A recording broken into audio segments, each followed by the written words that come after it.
100 ಜನ್ಮಕ್ಕೂ 106 ಜನ್ಮಕ್ಕೂ. ಈ ಒಂದು ಭೂಮಿಕನ ಹೆಂಗ್ ಬೀಳಿಸ್ಕೊಂಡ್ರಿ ಸರ್ ನೀವು?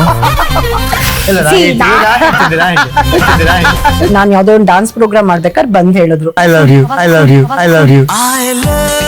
ಫಸ್ಟ್ ಟೈಮ್ ಪ್ರಶಾಂತ್ ನೋಡಿದಾಗಂತೂ ಮೀಸ ಇದೆ.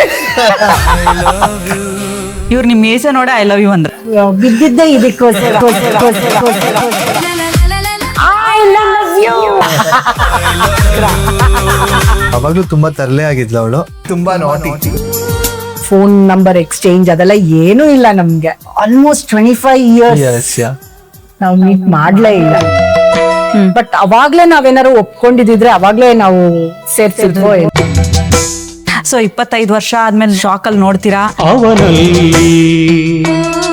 ಅದಾದ್ಮೇಲೆ ಮತ್ತೆ ಕನೆಕ್ಷನ್ ಆಗುತ್ತೆ. ಆ ಕನೆಕ್ಷನ್ ಆಗಿ ಆಗಿ ಆಗಿ ಆಗಿ ಪ್ರೀತಿ ಹೆಂಗ್ ಟರ್ನ್ ಆಗುತ್ತೆ ಅಂತ. ಎದುರೆದುರು ಬಂದಾಗ ಅಲ್ಲೇ ಆರಂಭ ಪ್ರೇಮ. ಡಾನ್ಸ್ ಮಾಡ್ಕೊಂಡಾಗಲೇ ಮದ್ವೆ ಆಗೋಣ ಅಂದು ಆಗೋಣ ಅಂತ ಅಷ್ಟೇ.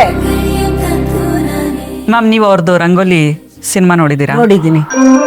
ಬಟ್ ನಂಗೆ ಆ ಹಾಡಂತೂ ಬಹಳ ಇಷ್ಟ. ಜೀವ ಜೀವ ಸೇರಿಸೋ ಒಲವೇ ರಂಗೋಲಿ, ಯಾರು ಅಳಿಸದಂತಹ ಚೆಲುವೆ ರಂಗೋಲಿ.